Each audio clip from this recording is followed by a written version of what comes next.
में पहुंच रहे हैं। मुझे ऐसे हालात लग रहे हैं कि जो बाई इलेक्शन हमारे जो बाई इलेक्शन हुए थे उसमें जिस तरीके से हिमाचल प्रदेश की जनता ने भारतीय जनता पार्टी को सरकार होते हुए करारा जवाब दिया है।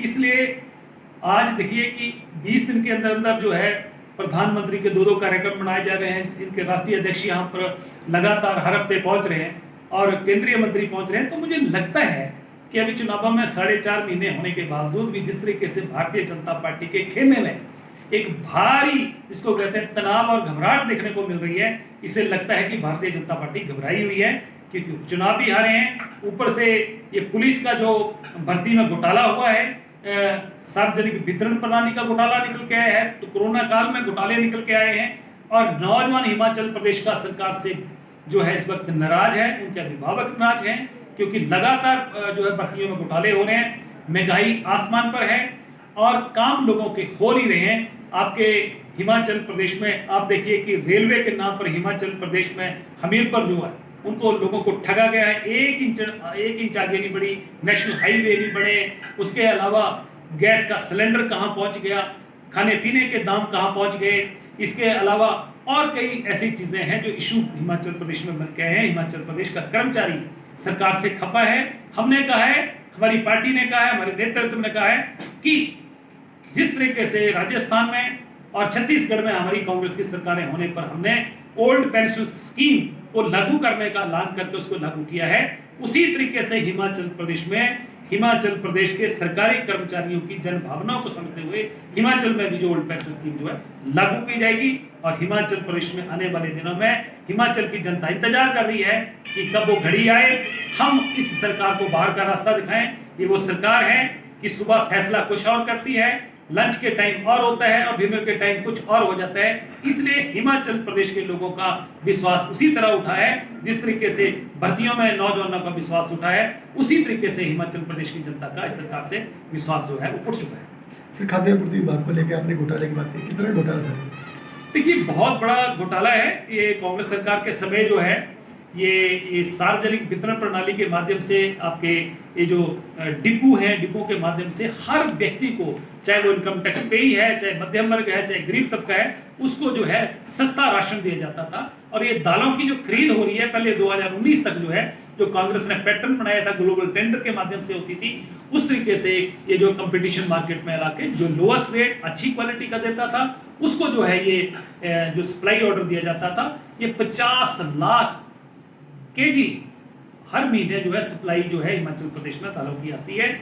और इस सरकार ने 2019 में गुपचुप तरीके से रूल बदल दिए और एक एनसीसीएफ को इन्होंने ऑर्डर दे दिया जिसका 50% शेयर केंद्र सरकार का बताया जाता है। और वहां जो खरीद हो रही है वो सीधी 2 दिन का नोटिस देके कोटेशनें ली जा रही हैं, किसी को सूचित नहीं किया जा रहा है। और कुछ जो व्यापारी हैं उनको फायदा पहुंचाने के लिए, जिनके तार भारतीय जनता पार्टी से जुड़े हैं, उनको फायदा पहुंचाने के लिए 4 से 5 रुपए केजी, ऐसा सब तरफ से जो जानकारी मिल रही है कि 4 से 5 रुपए पर केजी जो है वो महंगी दालें जो है खरीदी जा रही हैं। उससे जो है हिमाचल प्रदेश के जो गरीब तबका है, आम आदमी है, उसके पेट पर लात मारकर जो है उनको उनका नुकसान पहुंचाया जा रहा है। कितने का घोटाला लग रहा सर आपको? देखिए, अगर 3 साल का कैलकुलेट करें, अगर 2 करोड़ रुपए महीना के भी लगाएं तो 75-80 करोड़ रुपए का बात बनती है। सर, खालिस्तान के जो झंडे अक्सर अभी देखने को मिल रहे हैं, आम आदमी पार्टी का लगता है आपको सपोर्ट कर रही है खालिस्तान के जो नेता है उनको, या क्या? देखिए, जो भी ताकतें हैं, जो भी लोग हैं जो खालिस्तान का झंडा लगा रहे हैं, खालिस्तान के स्लोगन लिख रहे हैं और हमारे देश को बांटने का प्रयास कर रहे हैं, ऐसी ताकतों को मुंह तोड़ जवाब देने की इस वक्त जरूरत है। हम सब लोग सरकार के साथ हैं और जो ऐसी ताकतें उनको मुंह तोड़ जवाब देने के लिए हम सब लोगों को इकट्ठा मिलकर देश हित में, प्रदेश हित में हमें काम करना चाहिए। और ऐसी ताकतों के लिए हिमाचल प्रदेश जैसे राज्य में कोई स्थान नहीं है। जब पंजाब में आतंकवाद पीक पे था उस समय भी ऐसी कोई घटना नहीं हिमाचल प्रदेश में घटी थी। और ये सरकार की चूक है, सरकार की नाकामी है, नालायकी है कि विधानसभा जैसे परिसर में बाहर जाके स्लोगन यहाँ पर लिखे गए। सिक्योरिटी की भी चूक है और मुझे लगता है कि सरकार नाम की कोई चीज हिमाचल प्रदेश में दिख नहीं रही है। पुलिस में भर्तियों में घोटाले हो रहे हैं, जो सबकी रक्षा करते हैं वहीं घोटाले हो रहे हैं। इसलिए जगह जगह घोटालों की जो है वो आवाजें उठ रही हैं और ये सरकार निकम्मी है, निठल्ली है, निष्क्रिय है। इस सरकार को बाहर जाना है और हिमाचल प्रदेश की जनता इंतजार कर रही इन्वेस्टर मीट का बड़ा अनादर आ गया था। है। इन्वेस्टर मीट का इन्होंने खूब, जिसको कहते हैं कि उसका प्रचार किया। ये सरकार प्रचार की है, ये सरकार सिर्फ प्रचार करती है। आपने देखा जल जीवन मिशन के तहत जितने नलके नहीं लगे होंगे उससे ज्यादा तो उन्होंने गांव गांव में होल्डिंग लगा दी है। इसलिए ये सरकार सिर्फ एडवर्टाइजमेंट की सरकार है, प्रचार की सरकार है, लोगों को झूठ बोलने वाली सरकार है।